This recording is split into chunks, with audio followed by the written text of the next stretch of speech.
Dulce es la lluvia que cae aquí, que cura mi dolor. Dulce es el fuego que duerme en ti, no volveré a temer.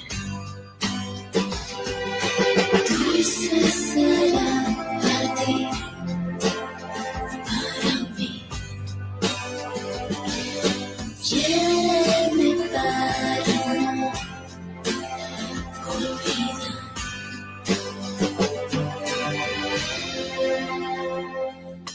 Dulce tormenta de amanecer, y fuego en mí también.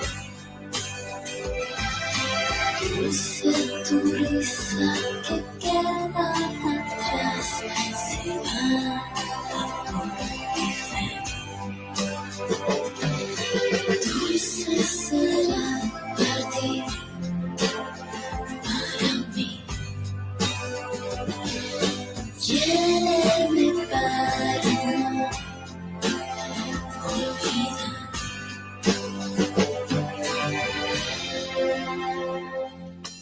Dulce es la lluvia que cae aquí, que cura mi dolor.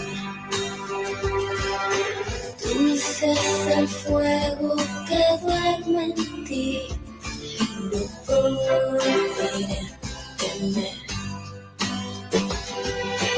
Dulce será partir para mí. Llévame para no olvidar.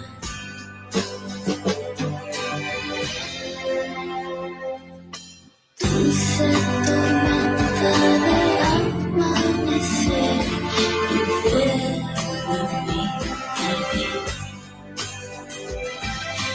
Dulce será partir para mí. Llévame para no olvidar.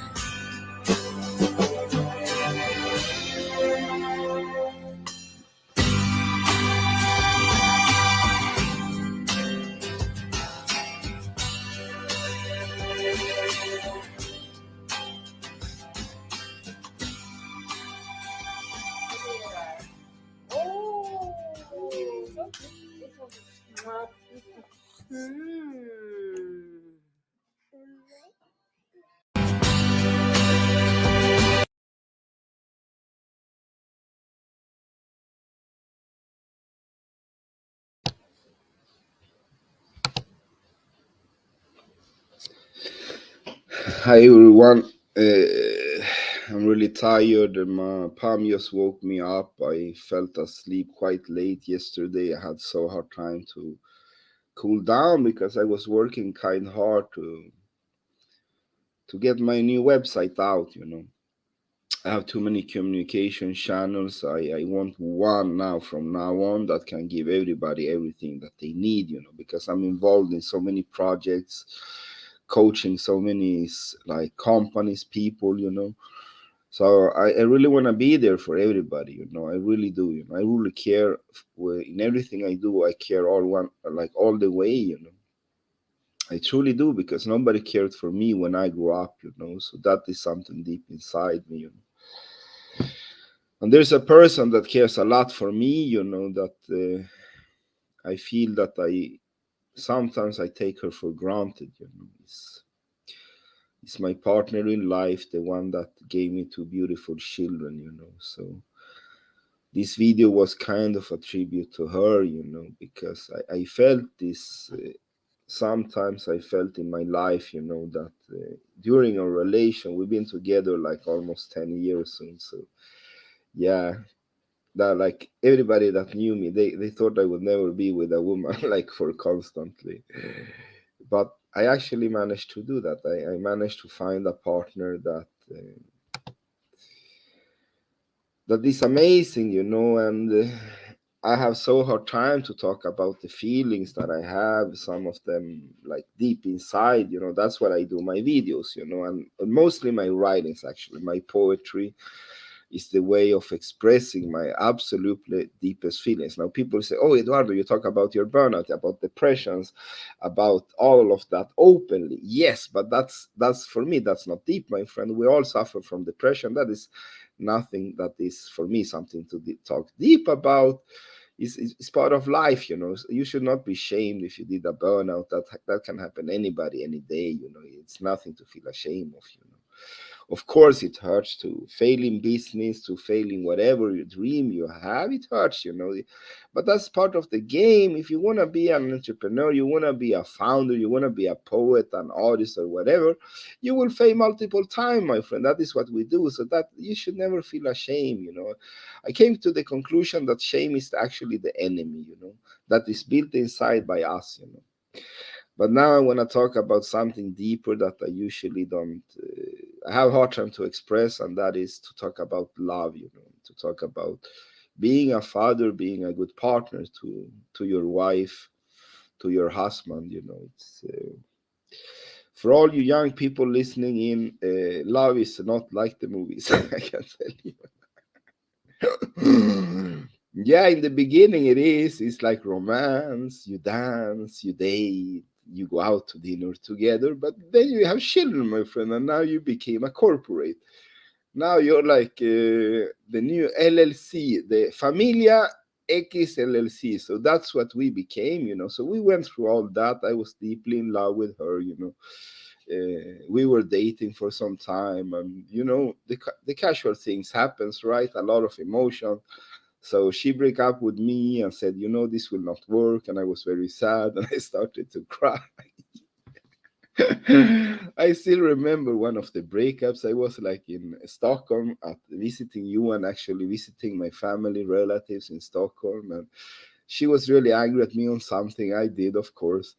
And she said on the phone, this will not work. And I still remember I was crying.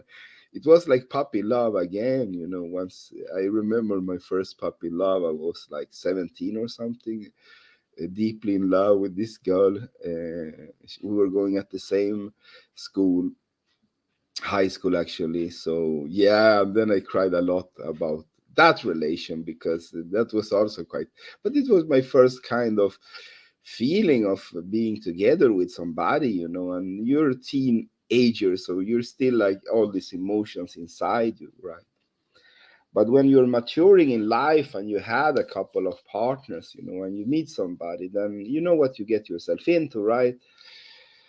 So, yeah, so I have taken her for granted so many times. I don't want to do that. I want to change my behavior towards her because she always cared for me. And she has a chronic back damage. She will never heal, my friends. We tried everything, operation, everything, and she's in constant pain. Like 24 hours of the day, she's in pain. So she can only eat the painkillers 2 weeks, and then she needs to suffer 2 weeks, right? Because it's almost like morphine or something. It's like the heaviest painkiller you can eat. It's highly addictive, right? So she has to do that. She can only eat 2 weeks, and then she suffer for 2 weeks. Imagine that, how to feel when you have that pain. And I couldn't understand, like, relate to her body pain, you could say, but I never experienced something like she has, until one day when I fell apart because something happened in my back, and I cried like a baby all the way to the hospital, my friend. And when I came back from the hospital from that incident with me experience deep back pain, I said to her, I will never again say anything about your back pain, because now I understand how you feel. Imagine she's constantly in pain, my friend. So I have so much respect for her, for being a mother to my children, for standing up with me, that works a lot, travels a lot. Yeah, I want to do something big for her. So that's what I'm doing. I'm going to fulfill one of her dreams. She want to have a house in Thailand because she's originally from there. She's been living in Norway more than me. We met here actually.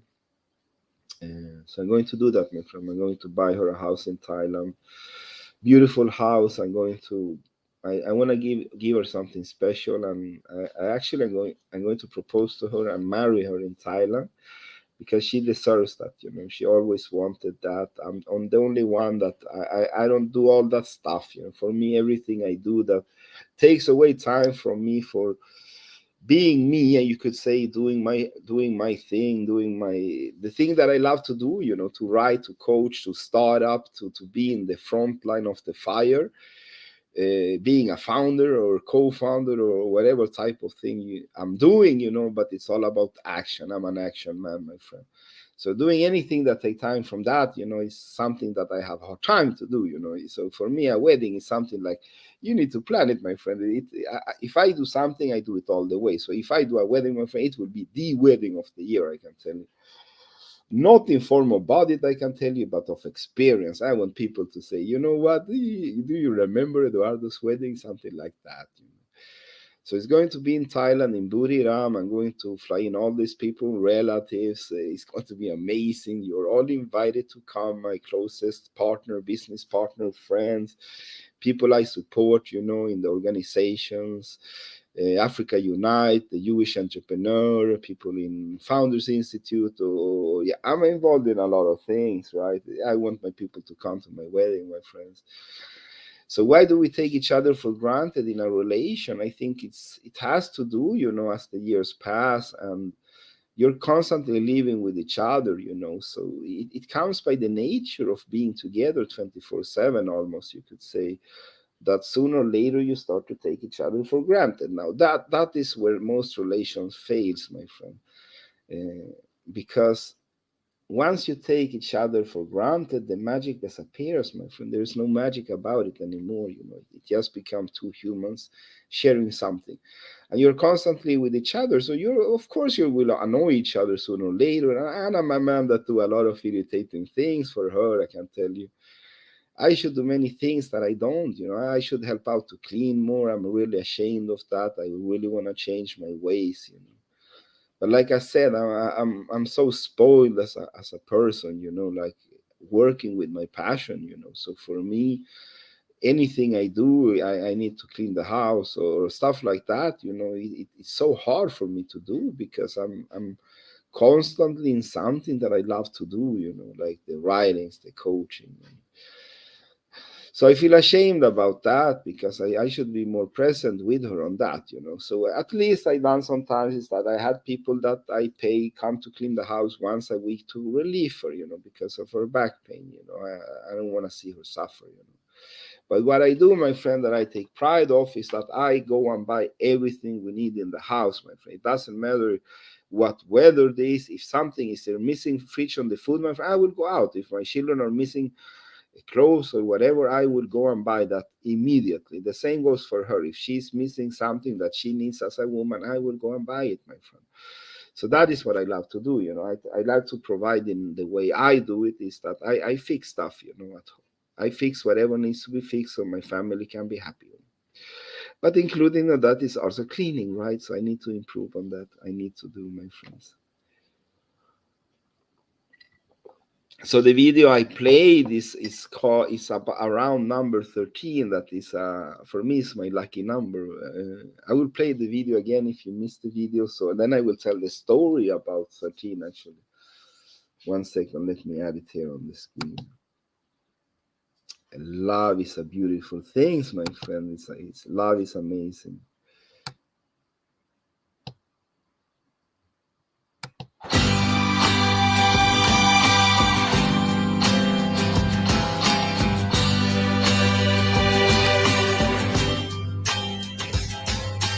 Dulce es la lluvia que cae aquí y cura mi dolor. Dulce es el fuego que duerme en ti, no volveré a temer. Dulce será partir para mí. Llena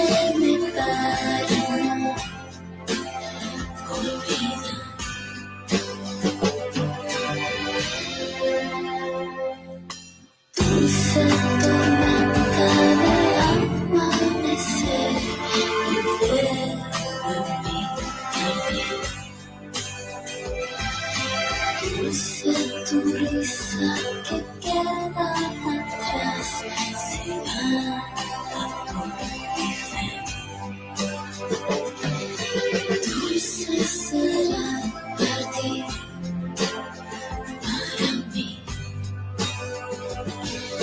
Lléveme para no olvidar.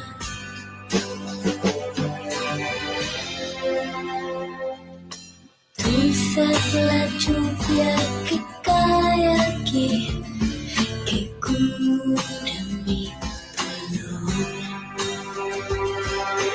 Dulce es el fuego que duerme en ti, no volveré a temer.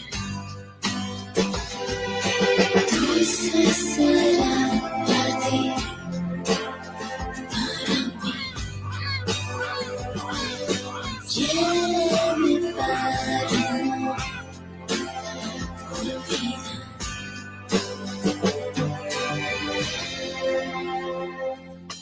Dulce tormenta del amanecer, envuelve mi jardín. Dulce será partir para mí. Lléveme para no olvidar.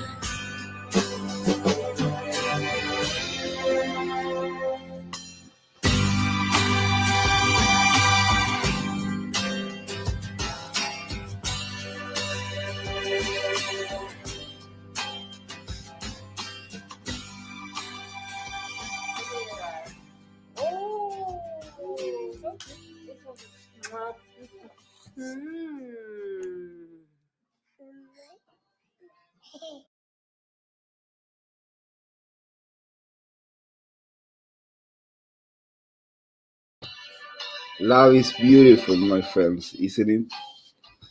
Yeah, it is, my friends. Win at work by communicating effectively with Grammarly. So what I'm gonna do is that I'm going to bring some people into the studio, my friends. I want to talk about love and relations. I'm going to post it now. There's the StreamYard link. Now I'm going to do the kind of repost link.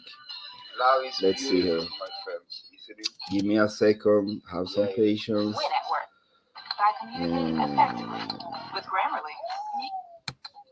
So what I'm gonna do is that I'm going to bring some people into the studio, my friends. I want to talk about love and relations. I'm going to post it now. There's the StreamYard link. Now I'm going to do the kind of repost link. Let's see here, my friends. Give me a second. Have some patience. Win at work by communicating effectively with Grammarly. So what I'm gonna do is that I'm going to bring some. So now I posted the. Let's see if we get some people to join. I'm going to talk about love and relations. Do love exist? What is love in a relation? And if you just joined in now, I see some more people dropping in. Well, I see love. I would say love for me is the most valuable.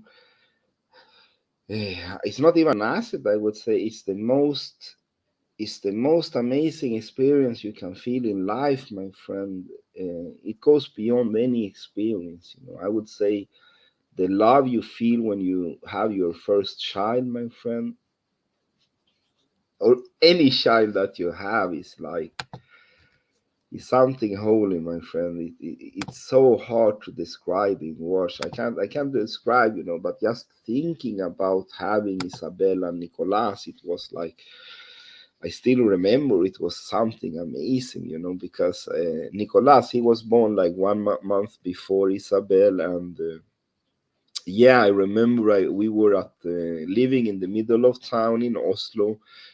I love that area. We were living behind Aker Brygge, and very close. I was working as a stock exchange as head of front-end design UX.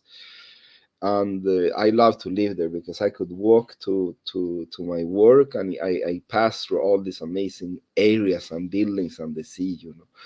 And I went to buy something. So Pam was pregnant 8 months, and she was home with Ula, my friend, that also lived there. And then I was at the shop, and I was walking home. I was going to cross the street. All these cars were driving, and then I see Ula's car come. I mean, like, but I thought he was at my home, right? And then he's putting the window down, and I see Pam is sitting beside him in the car, and they like, get in, get in. And I was like, what is happening? What is happening?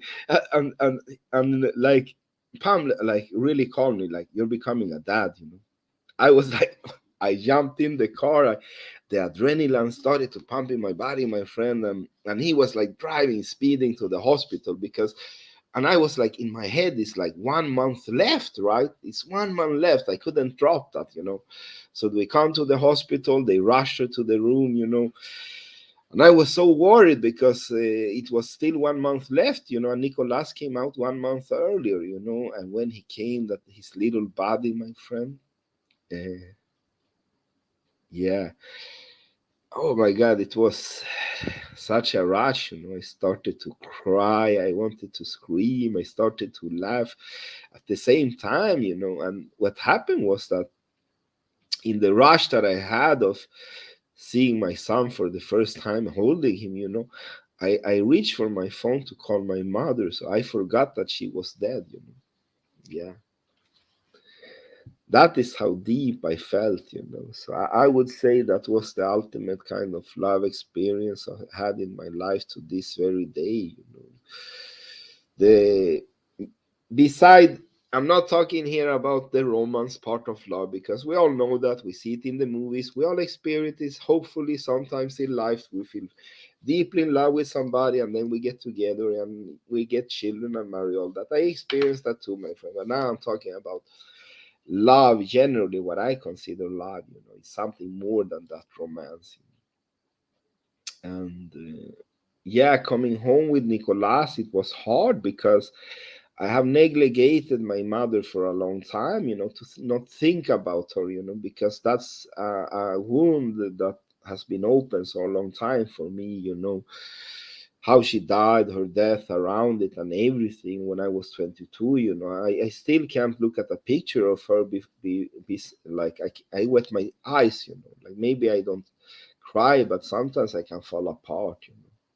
And I fell apart hard when I came home from the hospital with Nicolas because when he was born, because everything came to me. I have ignored my mother's existence for some years now.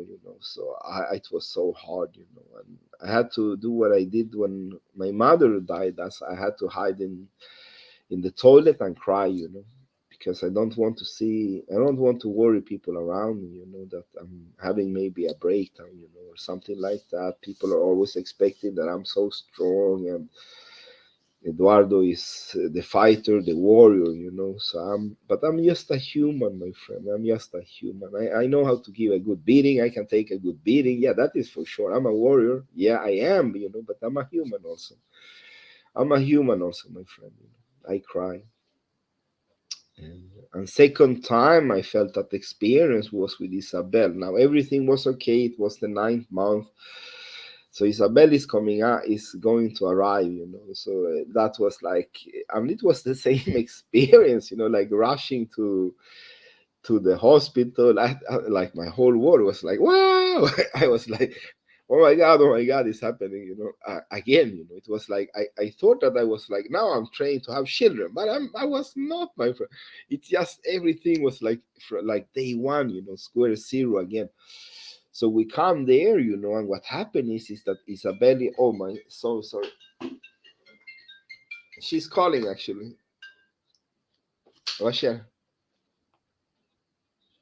yeah, come here, come here. Yeah, come here, come here. Okay, hi. That was her actually calling. She want me to come. They went fishing, so I wanna join. I will join them fishing. Yeah, so Isabel didn't come out, my friends. That was what's happened. She got stuck, and this is the worst. This is actually the worst experience, torture I had in my life, that went on for a longer period of time. Yeah, I suffered, and usually the suffering or the pain went away quite fast, but this one was like intense for I think like 2 or 3 hours or something. That it was horrible because first of all they couldn't get out Isabel. She got stuck and they panicked. Like imagine if the people that are assisting to giving labor to your child's panic. How do I do, right? I super panicked, right? So they pressed some red button and this doctor came in and it was like, yeah. Anyways, so finally Isabel came out, and I was like, oh my God, I'm holding my daughter. And now they panic again. And I was like, what is happening, right? And I'm looking at Pam and she's turning, first she's like turning blue, and then she's like losing colors. And I'm like, what is happening? I see, it's hard to talk about because I was seeing she was dying in front of my eyes actually. And I'm holding Isabel, so that was so hard. So they panic again, they press the button, and the whole show again, right? They can't stop the bleeding. And I remember how, like, I don't pray so much to God, because I don't know. I have a relation with the Holy Creator, but I don't pray so much. But that day I prayed, my friend. I prayed that I would do whatever it takes in this life for the Lord, you can say, but please save my wife. That was so hard, because I could see her literally die in front of my eyes. It was like it went so slow. Also, she was like fading and fading, and it couldn't stop the feeling. They couldn't stop the bleeding. So, and I was holding my daughter, and I remember that the same feeling. I wanted to call my mother, and ask for help. So that was like the same experience. And then finally they stopped the bleeding, but it took so long time. They stitched her so many times. So when she could hold Isabel the first time, she was so tired. She was so tired, and I felt so proud of her. And I felt so ashamed as a man, to take a woman for granted, because our job is not so hard, right, of having a child. As we say in Chile, that where like you put the electricity. That is how you say in Chile. I'm the electricity man. I put the electricity and then the light comes, right? But it's not so easy for a woman, my friend. So she almost died for giving birth to Isabel. So that changed my perspective a lot, you could say, about what women have to suffer to give birth to give the life that we enjoy so much, in our children. Yeah, so coming home from the hospital after all that, I was so tired. I was so tired, but it was the same story again. My mother had came to me, and I have reached out for my mother again, and she was not there. So it was the same show again. I cried in the toilet with a new perspective of life, you could say, about what women have to endure to give us the children. I think I bought her something that's really special. I don't know, it was a ring or something. I'm not a man of like I don't want to buy like I don't even buy myself super expensive stuff. I can tell you will never see me driving in a Lamborghini, for example. That is the most stupid thing you can do if you're an investor, my friend, because you could invest like in 5 companies for that car. So you will never see me do that, my friends. But I do buy a lot of exclusive stuff. I can tell you, I buy like I love exclusive glasses. They are important to me. Jewelry, like this one from Iceland, I love the most now. It's from a special artist in Iceland that made it.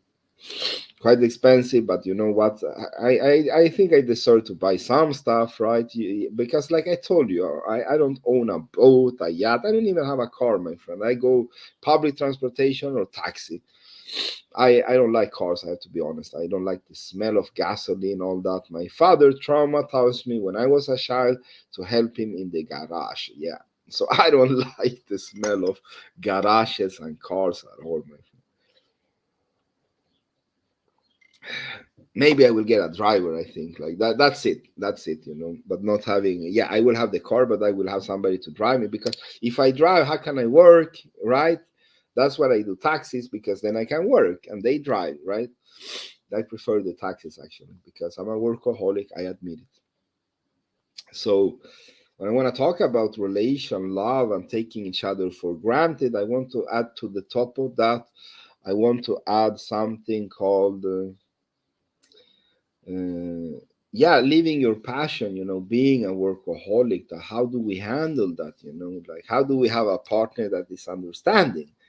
Because you need to have that. That is the key, I think, that you need to understand.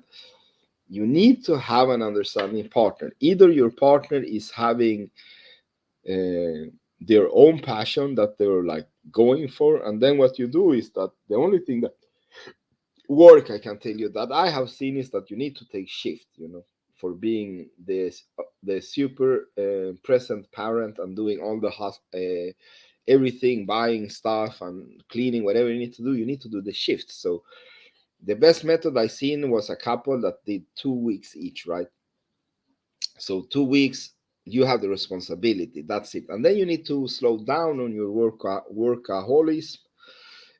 So that actually works, my friend, if you're two that are passionate, but you need to share the responsibility. Now, if you don't, my friend, if you're just gonna give gas all the time, you're going to be two abandoned parents. I feel sorry for those children, I can tell you. Don't do that, my friend. Like Justin Breen said in one of my podcasts, he said that you don't want to be the lonely rich guy at the cemetery, Eduardo. No, I don't, my friend. I would hate that. I don't do this for money. I'm not the wolf of Wall Street. I don't want to be that man. Come on, that's nothing to achieve, my friend.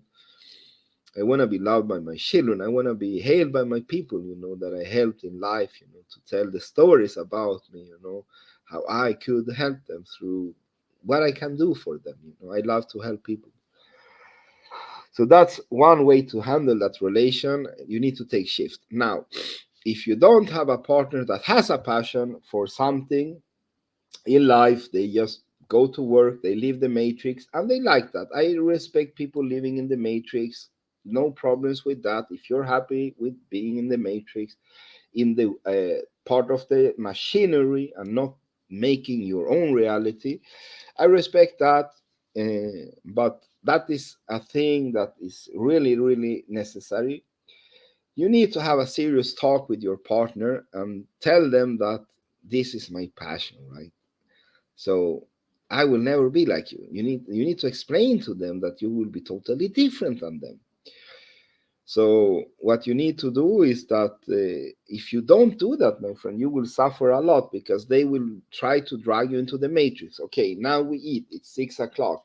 Okay, I respect family dinner. No, that's not the problem. The problem comes after. Then they say, okay, now we're gonna watch TV together. I don't watch TV, my friend. I research, I read, I learn. You don't do that from watching Big Brother or whatever you want to watch. That is like it's food for the masses to keep everybody in this bubble. Sorry for saying it if you love the all that stuff, but that's what it is, my friend. It's nothing you like learn from game. For that you need to read books, research, talk to people like I do. So that's the thing, you know, they need to understand that I will not watch television with you. I'm going to go to continue with my passion. I'm going to write on my book. I'm going to do my calls. I have an event coming up on my startup, so I need to do that, right? So I'm not going to participate in your watching TV stuff, right? Another thing they do is that they force you to go to dinners with people like that you have nothing to do with, right? So like I hate couple. I don't do couple date. This is how I do it with my partner. Is I tell her I don't participate in your social life with all these married couple people. I don't. That's it. Yeah. Now she understands why. because I do my thing, right? And it works for me. I'm happy when I'm doing it. So she respects that. That is the thing. If your partner don't respect your passion, my friend, you need to separate. It will never work. You will suffer. You will make that your partner suffer, and you will suffer yourself more than anyone, because you will not realize your dreams, my friend. You're together with a vampire, somebody that is egoistical, that don't want to give you that. They want to drag you to this partner dinners and watching TV and all that stuff that we don't do, my friend. There is nothing worse, I know, to be dragged to a couple dinner, and then it's all these married men. They talk about how to drive to work, and I hate that. I don't even drive, my friend. I go in taxi or whatever, right? So that is so I don't I hate that. Yeah. But I have to say we have some families that I really like to enjoy to be with, and we have nothing in common. I can tell you, they are like people of the Matrix, but they're really nice people. So I can hang out now with, let's say, two of her friends. Couple thing, I can go to, and I do it maximum once a month. I join her to this dinner with this couple and their family, but I give her one day per month that I do that. Then I need to do my thing. So then you tell me, oh, you're not having a relation. Yes, we have, my friend. You don't need to be with each other 24/7. That's another stupid thing with relations. You know how you burn out a relation? You're together all the time, my friend. You don't give each other room to breathe. Yeah. Oh my God, I hate those. I had many women in my life, I can tell you. So the women that really annoy me the most, I can tell you, are the ones that want to be with you like a fly. You need to follow them everywhere, even to the toilet. Maybe like, if you're that person, you need therapy, my friend. Reality is that you need, the more freedom you give to your partner, the better your relation will be, my friend. Yeah, that is reality. So yeah, I know that there are some couples out there. They are so beautiful, like flies stick together, and they fly everywhere together. It works for them. Happy for you, happy for you. But reality, my friend, most relations will not last doing that. Most relations will fail doing that. You need to do the opposite. You need to give your partner the freedom. So what does she likes to do? She likes to fish. Actually, she does a lot of fishing. Like I said, she's from Thailand originally. Came to Norway very young, and now met me when she was an older woman here, and we got children and all that, right? So yeah, she likes fishing, my friend. That's it. So she can go and fish whenever she wants. I don't care about that. What does she more do? Yeah, she wants to hang out with her Thai friends, and they play cards and do all that. Now, I don't like that. The reason I don't like that they get together and play cards is that they can go on forever. They can like sit and play to 8 in the morning. And we have children, right? So if she come home at 6 o'clock in the morning to be there when the children wake up, she's been playing card with her friend. They don't play about it's not like, oh, they play about money. It's not that type of, I would say, card. There are two different type of Thai card players. The one that play for big money and they're always in trouble. Don't marry that woman, I can tell you. Then they're the one they play all play cards, right? And then they play socially. So they pay about, I don't know, they pay about 50, I would say like $10 in coins, and they always pay with money, but it's the size that is the difference. If your partner is playing the big amount of money cards, run away, my friend. You will get in trouble. So my wife belongs to the social players, you could say, but they play a lot of hours, my friend. She can be playing like I said, 6 in the morning without a problem. She comes home, but she will be tired, right? She will be tired. So that's the reason. The only way thing we argued about her kind of hobby, or it's more like a cultural thing.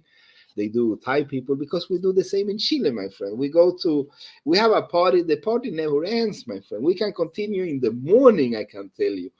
Continue the party, but now we're not drinking. We're socializing. We're eating breakfast with our kids, but we're still in the party, right? The guests are still at home. Yeah, they didn't leave.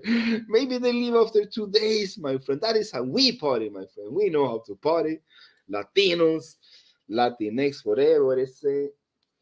So that's how we do it, my friend. So anyways, So that's what you need to do. You need to give your partner their time. Don't be on them like a fly demanding all this time. You need to give me time. That is, now I will curse. It's bullshit, my friend. That's what it is, you know. So you're doomed to fail in your relation if your partner has a passion or has something they want to do and you don't allow them to do that. That's the easiest way to crash a relation. Don't be an egoistical prick. Come on. Yeah, so she gives me that actually. But it was not easy for her because, like I told you, she's a matrix person. She likes to do her work and then she wants to watch TV or like Thai series, stuff like that, you know, like a typical matrix person. Like I said, I don't judge matrix people, but for her it was really hard that I work as much as I do. She don't understand that, you know, but I then now she realizes that okay, this is beyond work for me. This is almost like a call, a mission, you could say, because that is what entrepreneurship or let's say passion is about, like becoming a writer or whatever you want to become in life that is out of the matrix, where you need to live outside of the matrix and build your own destiny. Is that you don't have hours, my friends. You have to do tasks, and they can come in the weekend, they can come any time of the day, and you need to do them, my friend. You don't have the luxury to, oh, wait a minute, it's 5:02. I need to go home. That doesn't exist, my friend. If you're that person, don't become entrepreneur. Don't even think about becoming an author or a painter or something like that that will demand your time forever, I can tell. Now, there's only one holy rule now of the things that I'm talking about that you need to, it doesn't matter who you are, it will be the same rule. Never be the abandoned partner for your children, my friend. For your children, your partner you are with. So yeah, you can have a lot of apart time from each other. You can even meet each other once per week, my friend. Maybe your wife is an artist and travel the world. Doesn't matter. You will still have a good relation, I can tell you. That has not, like some say distance relation doesn't work. Yeah, if you never meet, it doesn't work, but you can still have a distance relation. In the relation, if you have a partner that is traveling all around the world singing or whatever they're doing and you meet each other once per week somewhere in the world, that will work perfectly, my friend. For me it will be amazing. I just do my stuff, take responsibility for the kids. I'm just a father, being at home. I could live that life actually. If my wife wants to be a singer, now she knows she can do it, travel all the world. And I will just be father. Yes, I will hire somebody to help me for sure, but I will still do that. No problems, my friend. I have no ego with I have to be with my wife all the time. That is stupid, my friend. Yeah, and I even lost the thread now. Yeah. What was I talking about? Yeah, now I remember. So you need to be the present father or mother for your children. That's your most important task. You have only one like to do task in a relation with children, my friend. Be a parent. That's the only task you have, my friend. That is the most important task. The rest are bonuses, my friend. The rest are bonus. Oh, we haven't been with each other intimate for some time. You know that doesn't matter. You could be without that, but you can't be without being a present partner, my friend. That the present father, mother, that is the holy grail for a good relation, my friend, for with children. Because I see in that the only way I have seen that she seriously thought about kicking me out or ending our relation is when I have slapped down to not being present with my children, my friend. Yeah. And I would say the same for her. If I ever felt any time that, you know what, this relation is over for real, it was because of the same, my friend, because she had this period she was playing, like they were like having all these Thai people coming over. I think it was last summer, and they were like playing intensively for days, right? And she came home, yes, did she, but she wasn't present. She wanted to be in her, because she was so happy, you know. Usually she doesn't socialize so much, so she was so happy, all these Thai people visiting and blah blah blah blah. Yeah, right, you can get that point, right? So for her I was happy that she had that, you know. But then I felt that she was not present with the kids so much as she usually is, right? So I panicked and I like, "Wah," I went mad on her, you know. I don't hate her, my friend. It's not like that. I just, you know, I am. I get mad. People know me. You know, you really feel Eduardo is angry, and the whole room becomes dark. So I'm the guy that I vibrate the matrix wherever I go, my friends. I mean, if I'm in a happy mood, I enter a room, it becomes a party, my friend. If I'm in a bad mood, the whole atmosphere turns black. It doesn't matter who you are, my friend. You will notice me.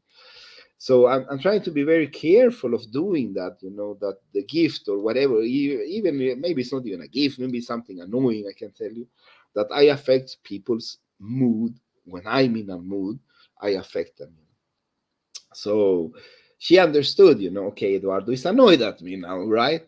So then I told her, you know, I'm happy for you. You're enjoying your friends and everything like that. You usually don't socialize like I do. I can travel the world. I go to Iceland. I'm there 1 week. I do events. I do parties. I do everything, right? And then I come home. She don't do that, right? So I was happy for her that she was having her friends and they were playing cards and doing this tie thing with each other, right? But I felt that she was not present with her children. So that is when I'm telling you, your obligation as a parent is being present for your children most than anything, more than your partner, because that will make your partner respect you to stay in the relation. Yeah, whatever happens, my friend.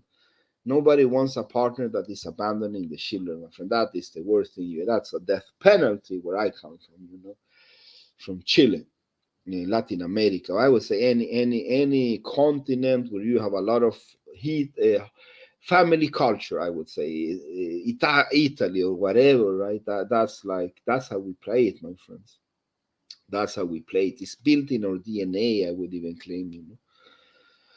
So that's the securest way to keep a long-term relationship when you have children.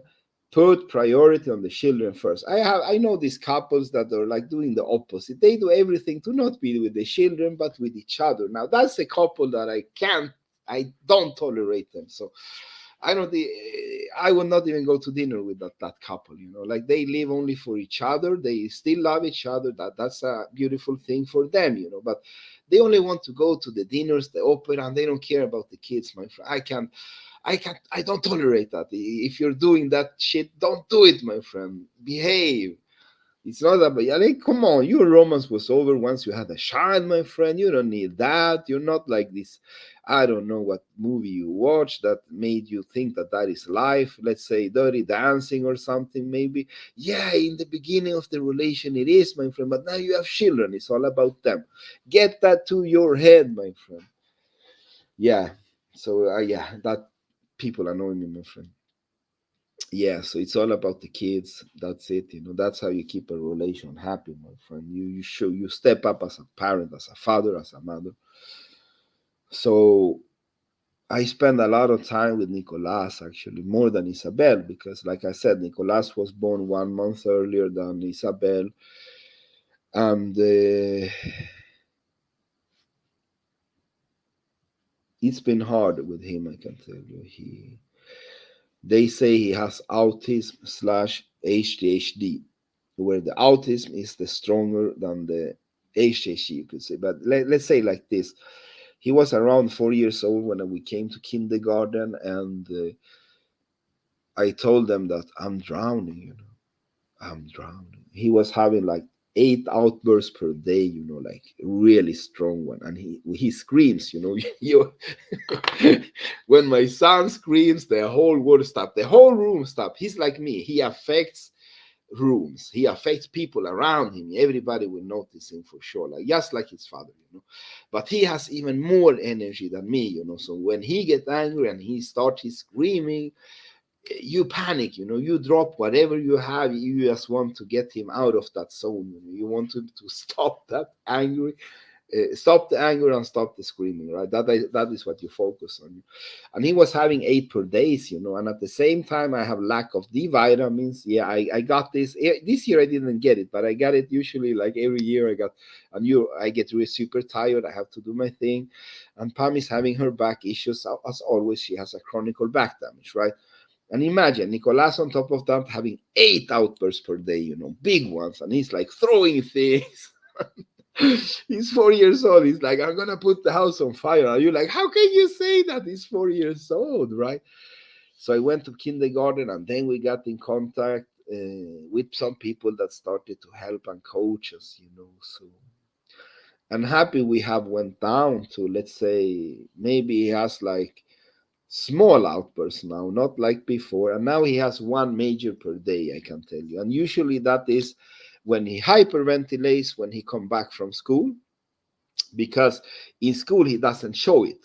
In kindergarten he didn't show it. He hold back. So in the beginning they didn't believe us. They said like, we don't see what you see in your son. He's so calm. He's an angel. And we like, who are you talking about? And they like, your son, Eduardo.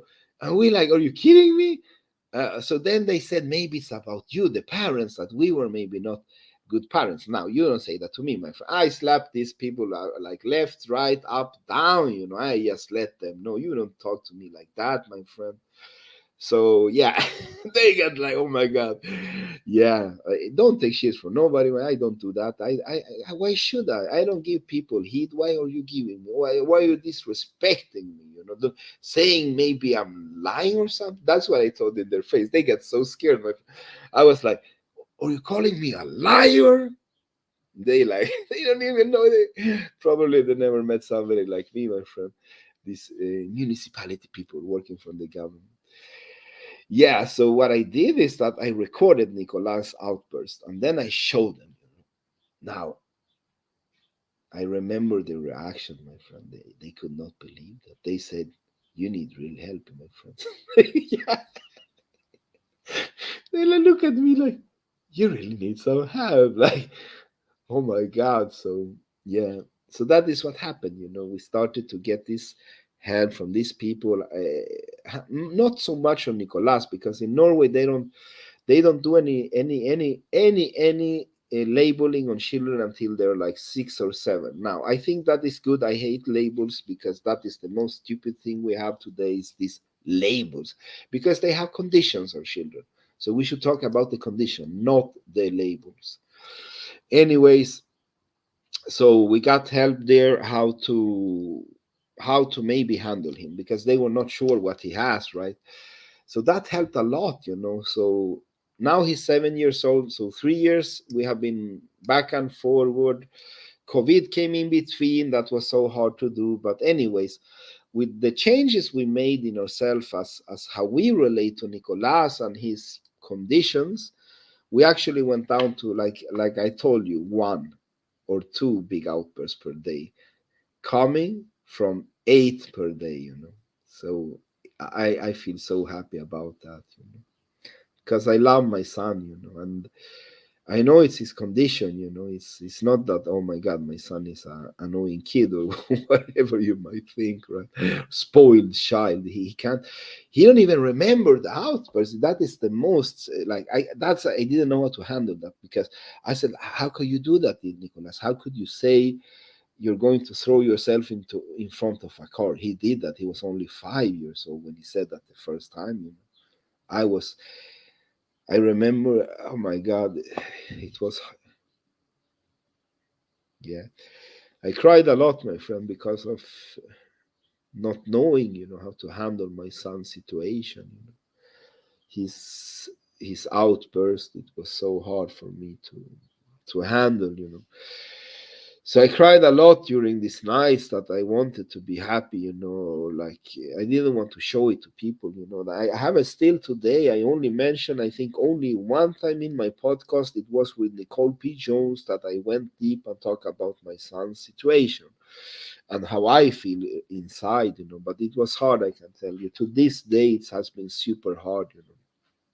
I don't understand his anger, and that I don't know. I just crash. That's what I do, and I try to crash fast and come out of it fast. So then maybe I just cry an hour or less, and then I try to move forward again. Because it's my son, I love him, but it's so hard to see him in that situation that he can't control.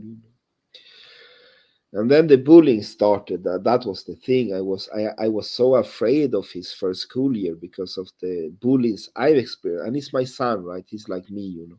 He hasn't become a fighter. I wasn't born a fighter, my friend. I was born like my son Nicolas, quite a fragile child, I would say, quite afraid of everything. Always wanted to be like the fun kid, to get friends. That was kind of my thing. He's doing the same play, right? So I knew that maybe he will get bullied, and it started early on, I can tell you. So, yeah, that was now in August to, and it went on, you know, and I was like, I was like, I was getting pissed off, I can tell you. Like, it escalated for each day. Like, imagine you go and get your child from school, and then you know that maybe something will be missing today. Or you're going to find his jacket in the garbage can, or is his shoes filled with water? Yeah, that was happening every day. I just lost it. I called to a meeting with, I yelled at the people, I slapped people left to right, my friends. Yeah, and then they like, oh, Eduardo, oh yeah, we're going to do something about it. You know what happened? Nothing. You know, I have to call like some of the parents, like give them their slapping, you know, to get their children in order. So that is what happened, my friend. The parents actually took action, and they started friend groups. So what they did is that usually the problem was not in school so much. The problem was in the after school that he does, because in school they only go to 1 o'clock or something, and then they go to this kind of kindergarten slash after school, where I can pick him up at 5, you know, something like that. So that where the problem was. So what the parents did is that they started friend groups, that they started to interact with each other, you know, so the children could get to know each other outside of that environment. And that stopped the bullying for a long time, actually, until it started again. It was like 2 months ago. I noticed a change again. You know, my son didn't want to go to school. Now I now I lost it. So some people got some real heat, both parents and also the school, you know. So like I told you, I'm a man that don't take anything from no one. I'm not afraid of anybody, my friend. I'm only afraid to fail as a father, to fail as a parent, you know, to fail as a leader to my people. That's the only thing I'm afraid of. I already died. When my mother died, as I see it, I'm living on borrowed time, my friend. So if you want to scare me, good luck, I can tell you. Good luck. It will not help you so much, my friend. So treat me good, because that's what I do. I'm a man of positivity and love, right? So when I say I give people heat, it's not that I like shake up people or anything like that, but I need to tell them the situation. I need to tell them, you know what, there's something wrong in your school. There's a dysfunctionality, and my son is suffering. You need to do something about it, or I will do something about it. I don't tolerate this. So I just let them to know the fact at the matter of the situation, you know, that this is something critical, you know, because let's be honest, children have suicide because of bullies, right? Yeah. So this is something to take serious. For me, I take this super serious. Yeah. So, anyways, they made some changes, I hope, or I will be on their case again. I can tell you, I will not let anything happen more to Nicolas on that school. I can tell you. Yeah, of course he will get into a fight, stuff like that. Somebody will abuse them, but not systematically. That is what I don't accept.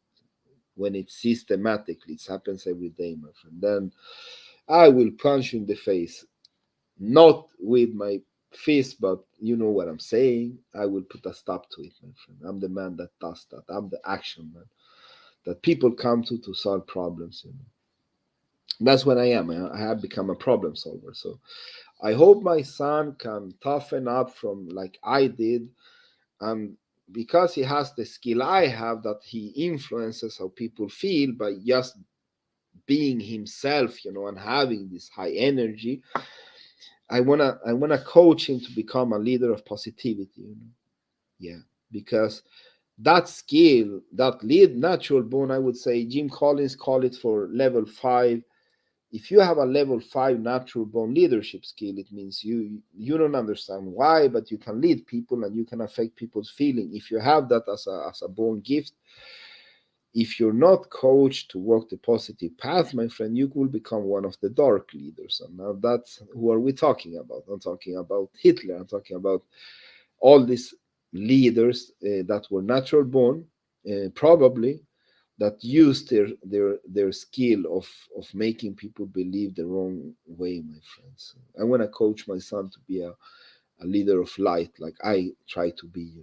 I'm not perfect, my friends. I do a lot of mistakes. I've done a lot of mistakes in life, But I speak from my heart. That I always do. If I say something, I mean it 100%, my friend. And this is what I'm telling you is that, yeah, I'm trying to improve, to all the time. Now I'm improving that don't need to pick all the fights that I do with people. I want to pick out of 10 of my fights. I can tell you. What do I fight with people about? Let's say like this. It's not that I go around and I'm going to punch. It's not like that, my friend. But let's say like this. There's a lot of people with self-interest in business that want to take abuse of where I am, what I'm doing, because they see I'm succeeding a lot with what I'm doing, right?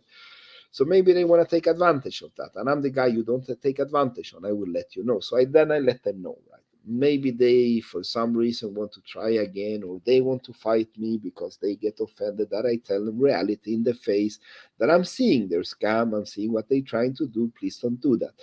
So maybe they want to talk shit about me or whatever, right? And then they get me into fight mode. And then I have to let them know they don't do that to me, right? So then maybe they play tough or whatever, and then I need to come to their face and tell them, you know what? This is all bullshit. Please just stop this thing. Like I tell you, I'm not afraid of you. And I will, if I have, I will tell you, if you force me in a way that you confront me so bad, I will take you by the neck, my friend, and take you to the parking lot without hesitation. And now that's something you're not used to. I'm used to that, my friend, because like I told you, I grew up under toxic environment, so I know how to take a beating, and I know how to give you a good beating if you try to beat me up. I don't go around and beat people, but please don't try to beat me, because you will probably lose. Like I would say, 9 out of 10, I will come out as a winner. Yeah, if you're Mike Tyson and you jump me, of course you will beat me up. That's not given. But any man that don't have my experience of fighting, my friend, you will lose, my friend. So don't try it, right? So that's what I do. I need to let these people know that please don't do that. Or another case is that somebody is trying to do a shark thing of one of my people, one person I coach, somebody I do business with, somebody around them try to do that on them, and they don't know how to handle those people. I do, right? So then they call on me. Another example is I work for a big corporate, advising them in company culture, design systems, or whatever, and they know about, okay, I handle toxic people, right? So then they tell me to handle a toxic leader. So now I'm back again. I do the same thing. I'm just talking to them and letting them know this is not okay behavior, right? Because we have values in this company. You don't do that. You can't touch your female colleagues or whatever stupidity they're doing, right? So maybe they try to play tough back to me, and then I have to put them in place. And yeah, that's they also always the same story, right? It's very few people that are actually ready to walk all the way with you, like that come from my background. Usually, it's like most men, they bark loud, but they will not follow up on the words. Like 9 out of 10. Yeah, maybe you think you're a macho man, my friend. Maybe you are. I'm not saying that, but I'm just telling you the fact. 9 out of 10 will bark more than they will actually bite. So I just take advantage of the statistics. I know the statistics. So then I try to put this leader in reminding them that we have values in this company, right? Yeah, we have values. Do you remember the values? Usually they even don't remember them, but most people in a company don't even know the values. I'm the value man. If I go into a company to help them with digital culture, company culture, handle toxic leader or a toxic team, what I do is that that's the thing. I learn the values. That's the first thing I do, because that is my weapon. It's the values. I remind them gently, these are the values. I don't know if you read them, but we have these values in this company, and what you're doing is not accepted, my friend. You can't scream at people because you're the leader in front of others. That is not a polite thing to do. And they like, yeah, but you know what? I like, there's no but what. We will do like this now. Tomorrow at lunchtime, when everybody's in the company lunch cafeteria, if they have one, you will stand there and I will yell at you. And they're like, no, no, no, no, Eduardo. And like, yeah, exactly. Now you know what I'm talking about. They like, yeah, okay. So that's it. What I do is that I just put the reality in their face, and see how would they feel about it. Maybe they just don't think about it. Maybe they think it's normal, right? So that's what I do. I'm usually on a top high level when leaders misbehave, my friends. It's not about people say, oh, they're a psychopath, a narcissist. Yes, there is those cases, but what the research shows us is that most of the psychopaths that have a psychopath trait like condition or narcissism, they usually play themselves out because there's a psychopath, right? They're a very unstable person. So they already play themselves out when they reach that top level position, right? So usually on the top level position, if that is the toxic leader, the person misbehavior, usually they are just misschooled and nobody put them in place. And that is what I do. I just tell them this is how the fact of the matter, this is how leadership should be, my friend. Maybe somebody taught you wrong. So that is what I do. I'm the guy that tells you the fact in the face, my friend. And yeah, so in a family it's the same. It's about values. Values are how values are constantly evolving, and they exist in the moment. Now, even if you write the values down, the culture, my friend, is something living. How you treat your family, that is, you can measure that. Like, am I a father that is terrorizing my people, terrorizing my family? That is the culture you will get. You will get a culture of terror, my friend. I don't do that. I hate those kind of fathers. That's the worst kind of fathers we have in this world that are created. I would prefer an abandoned father than a terrorizing father, my friend, because they are doing real damage. They are creating the toxic leaders in this world, my friend, by the numbers, by terrorizing their own kids. That is so. I feel so much pity for you if you have that father. Yeah. So let us summarize relationship. I would say relationship is one, respecting each other, not like how you talk, but your partner is a human. They need their own life also. Don't stick to your partner like a fly, or they will leave you, my friend. If you're not two flies, if you both are the same, these piff and puff people that go together everywhere, I'm happy for you. But you're 1 in 100, my friend. You're not the typical relationship. You don't count even in statistics. Usually, most people need their own time. So give your partner the time. Don't force them to watch your stupid TV show. I hate those TV shows. Anyways, yeah. Point number 2 was that. So point number 3, I would say, be a present father to your children. That's your main obligation. Your main obligation. It's not about making your wife happy or making your husband wife happy. It's about making your children feeling that they have a parent. That is your main obligation. If you do that, your partner will respect you. If they don't respect you for that, you need to leave that person. That's it. So simple. Then the fourth is that take action. Defend your family, whatever happens. If they're bullied at school, take action. Don't let it go on. And I mean take action all the way, my friend. If you need to slap some people up for it, you need to do it. You need to defend your child. You need to defend whatever happened. They need to know that you're defending them from the abusers. Worst case, change school, my friend. Change city. Don't let anybody abuse your child, in any format whatsoever. That is what annoyed me so much about Me Too, is that some of the families around this Epstein guy, he molested their daughters and they did nothing, my friend. If this Epstein, I don't care if you're like Epstein or Donald Trump, you will touch my daughter, my friend, I will crush your nose in pieces, without you will be able to not you could not stop me from hurting you if I wanted to do it, my friend. You could not stop me, my friend. doesn't matter who you have around. I will get my spot sooner or later. Like, don't let anybody abuse your people, my friend. I would meet the devil any day of the week, my friend, if you touch my family, to let you know that this was not okay behavior, I would do that for sure, my friend. It's written here in my heart. So that's the thing. Be a protector of your tribe, of your people, of everybody around you, And you don't need to be like this, a fighter like me, know how to fight properly. Just take action, talk. Usually it's not about fighting either, You know what it's all about? It's about standing up, You have a voice and people will listen. You need to put that voice in place, that this is not accepted. It's not accepted that my child is being bullied in the school. You need to do something about it. Or a parent, your child is doing this to my child. It's not accepted, my friend. You need to talk to your child or we will have problems between us. It's so simple.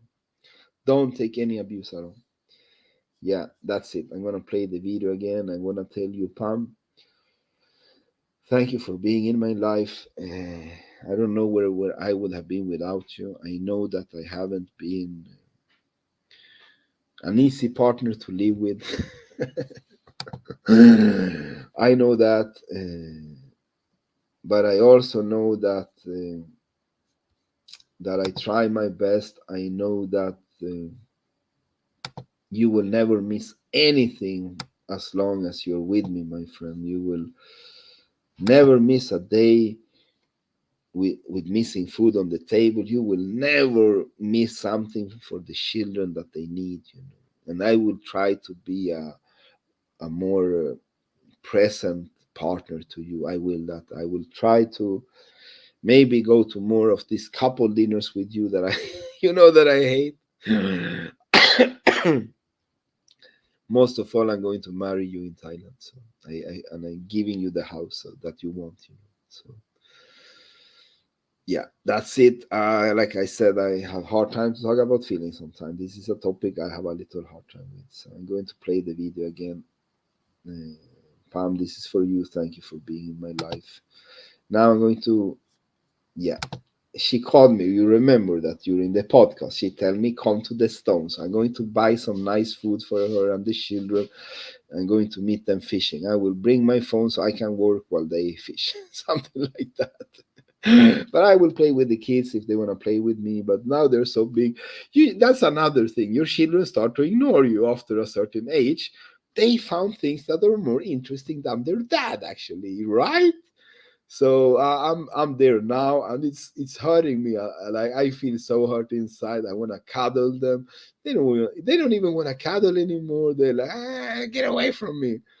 Oh my God. So yeah, I would say final topic as a parent: cuddle your children a lot before they stop hating cuddling, because you will feel it like me.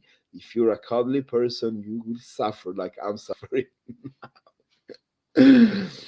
Okay, let's do the video, my friend. Thank you so much, Pam, for being in my life.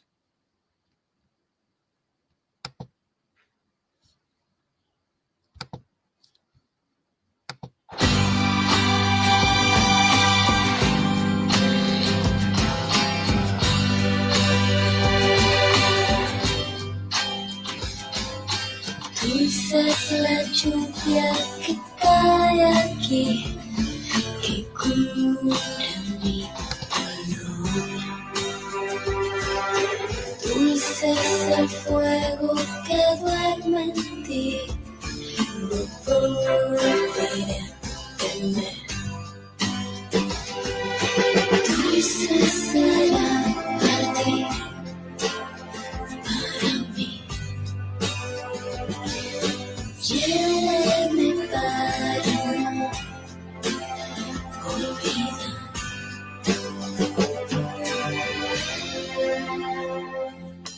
Dulce tormenta de amanecer, invierno en mí también.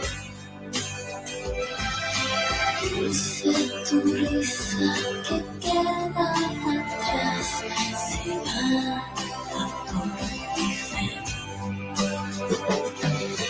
Dulce será partir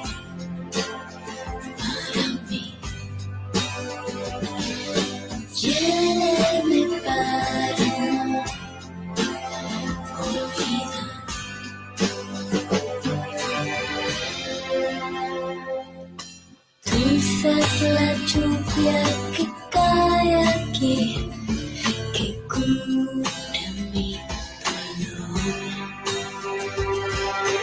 Dulce es el fuego que duerme en ti, no volveré a temer. Dulce será partir para mí. Llévame para no olvidar.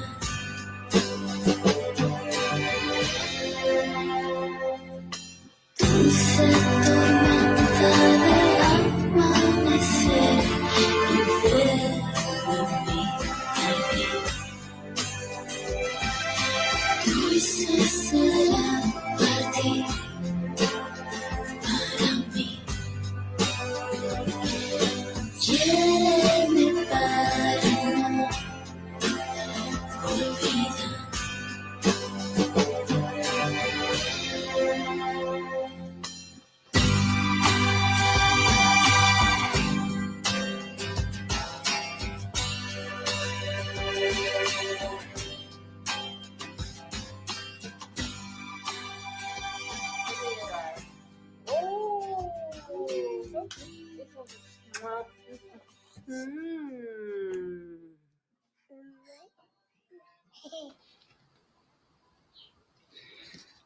Yeah, that was the story about love, parenthood, and my experience with it, you know. So Win at work by communicating effectively. With Grammarly, meet Ty. yeah, handling your own studio, that's the thing. I had to turn off the YouTube. It was running commercial or stuff like that, you know. So believe it or not, my friend, love is the answer. It is the answer actually. So it took me time to really get that, you know, but I got in it. So I'm going to just put some posts on LinkedIn, thanks on people, and then I'm going to add some more names on my website. Check it out. I'm going to type it here. That is where all the information, most of my information will from now on go on eduardox.com.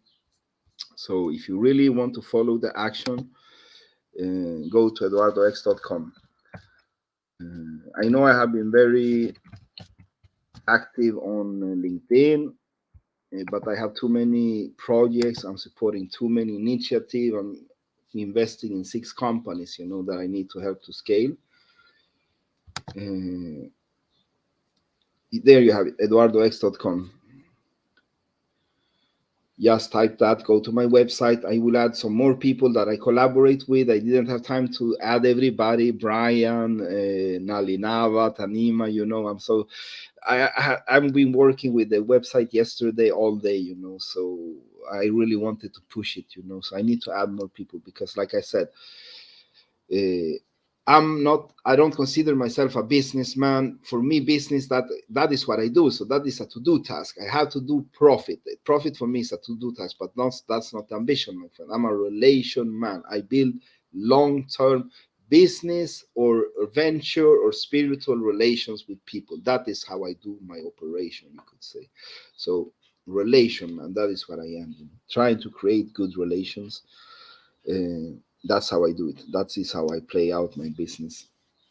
Yes, so I'm going to add some more people there so that I have really good relations with in ventures. So Eduardo X Spiritual Ventures, that is my website. Check it out. Subscribe to the newsletter. I'm going to start with a newsletter in autumn. Once per month, I'm going to show all the ventures I'm doing, and I'm going to give people opportunities to be part of my ventures or events that I'm helping out, collaborating, sponsoring, stuff like that. So there will be a lot of business opportunities for you, my friend, if you go to that website and subscribe to the newsletter. Now I'm selling. Love is the answer. Yes, it is. Thank you so much, everybody. Thank you so much. Bye.